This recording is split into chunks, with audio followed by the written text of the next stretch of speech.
Hello and welcome to Kigali, the capital of Rwanda, for an exclusive interview with Rwanda's President Paul Kagame. Mr. President, thank you for welcoming us here.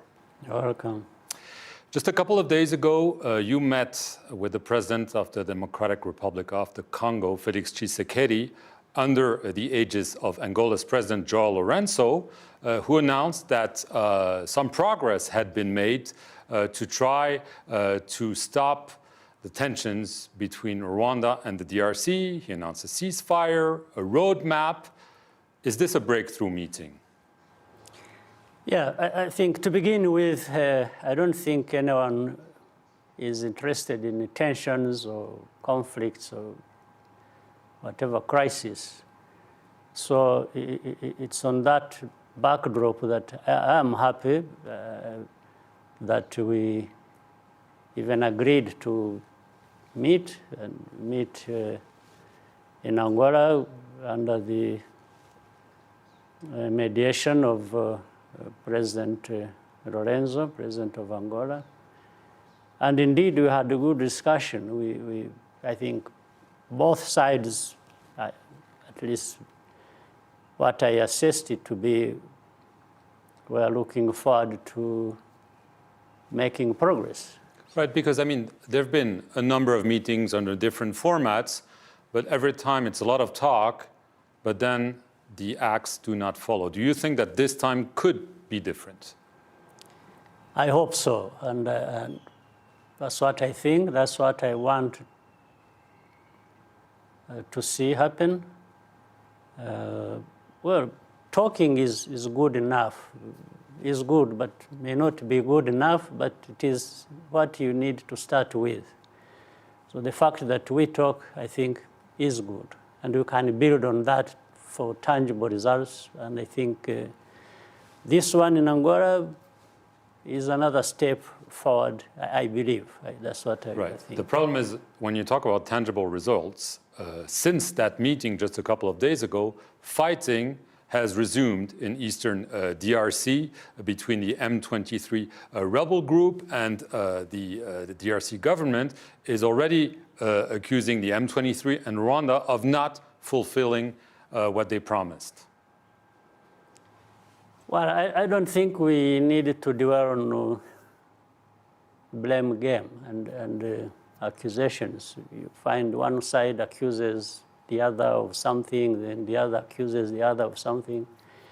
I don't think the accusations are just one way. They're general. But maybe one would expect that, because much as we discussed and agreed on many things, it seems there are circumstances on the ground where maybe people are not exactly in control of what happens. So the instructions and making sure that they are adhered to might be a problem. Maybe it takes time, maybe it takes a day, maybe it takes two, maybe it takes a week, and so on. So, but the most important thing is at the top. Once we have agreed and are committed, I think what remains is to ensure that these instructions are followed. Right, because one of the points of it's a 6-point roadmap that was elaborated in Rwanda. One is the immediate cessation of hostilities by the M23 and their withdrawal to the positions they've taken in the past weeks or months. Well, visibly, they've already said that the meeting was an illusion and that they don't feel they're bound by this meeting. So it might be a problem of communication, or it might be a bigger problem because they don't agree with what was decided. No, but let me just make a small correction, which I thought would have been obvious. In fighting, there are different parties involved. It's not one party. So talking about ceasefire refers to parties fighting. It's not M23. It's parties fighting. It's M23 and those they are fighting against, or those fighting against them. So that is the correction I thought I needed to make. So the Congolese military, obviously. That's what it means. So, really, and when I was talking about maybe translating instructions on the ground, why it takes time is that all these parties on the ground fighting maybe they receive instructions slowly or distorted instructions, or so that's why I was saying it takes a bit of time. But I think we need to press ahead and hard to make sure that instructions of having a ceasefire is actually adhered to. In other circumstances, what would happen is to have people on the ground who ensure that what is being talked about is actually implemented. But we don't have such a situation. So that understandably. But at the top, you're saying when you saw Felix Tshisekedi, you agreed to find a way out of those tensions, right? That's what we agreed. Okay, because just a couple of days ago, he gave an interview to the Financial Times, and he was asked about a potential war between DRC and Rwanda, and he said, we cannot rule it out if Rwanda's provocative actions continue. So clearly, this is a veiled threat. Well, I don't feel comfortable so loosely talking about war. Did he tell you that when you saw him in Rwanda? He didn't tell me. You said he told the Financial Times. No, but maybe he repeated this to you. He didn't. But I saw it in the Financial Times. But I'm just saying, for me, I don't so easily and carelessly anticipate war or even look forward to it. So let's put that aside. And the reason we're in Angola is to make sure that any misunderstanding, any conflict, any tension is resolved amicably, not through war fighting. Right. But he has repeatedly denounced Rwanda's aggression against his country. The US Embassy in Kinshasa said a couple of days ago that it was extremely worried, I quote them, by the signaled presence of Rwandan troops in DRC. The US is a key ally to Rwanda. When they say that you are in DRC, what is your response?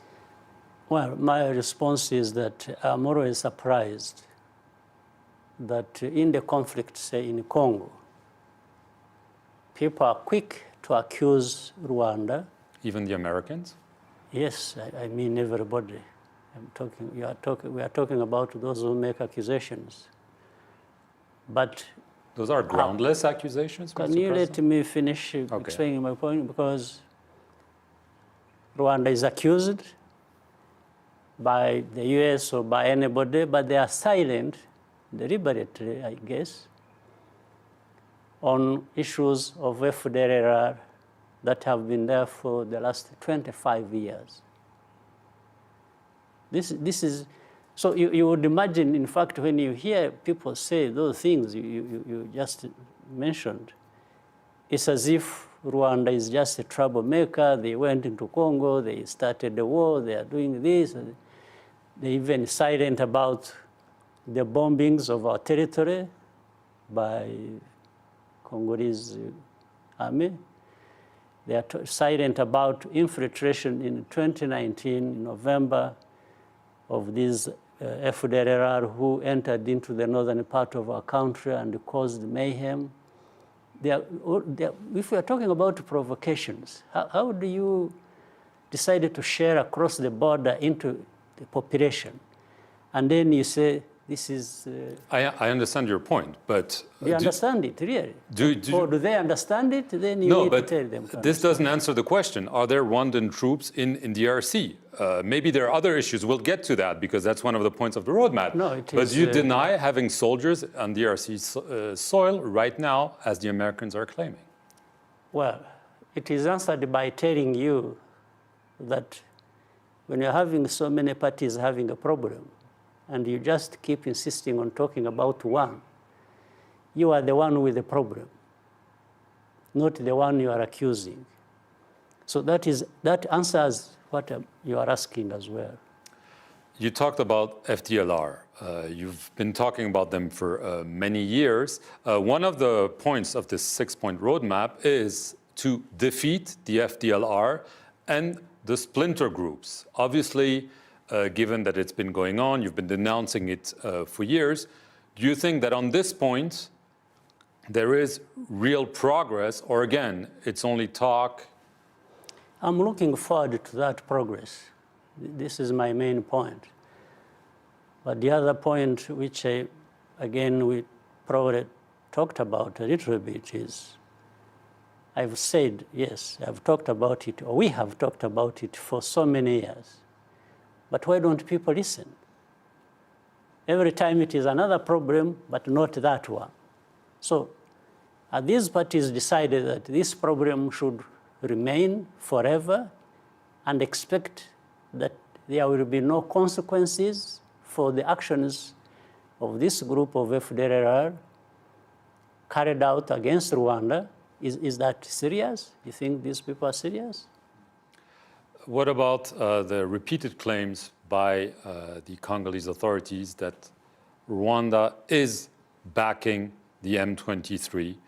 They're saying, Felix Tshisekedi in the same interview said that if Rwanda doesn't admit it, it means there is a hidden agenda. Well, it's a long story. First of all, M23 is not Rwanda's problem. And these are not Rwandans. And we don't need them for anything. Second, the history of these M23 people is well known, has been discussed with President Tshisekedi himself and the government of Congo and so on. And these are not people who came from Rwanda. And how Congo makes that problem of M23 a Rwandan problem is something I can't understand. Well, because they're saying that you're backing them financially, militarily, that they have much more powerful weaponry. Even the UN says that. That's what they are saying. That's what they are saying. But is it lies? I mean, do you deny it absolutely?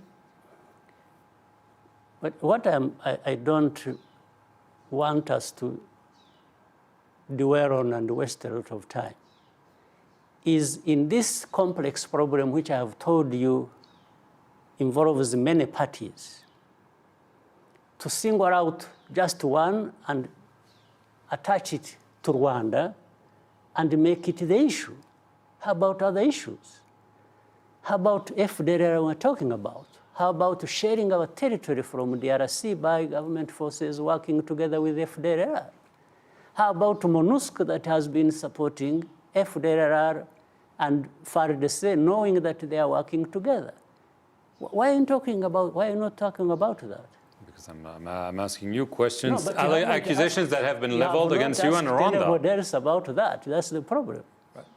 So the whole thing is just about Rwanda, M23. This is what in I want 2013, if I remember correctly, you got a call at the time from then President Barack Obama about the issue. Did you get calls from President Biden, Secretary Blinken, to try to calm the situation in recent days or months?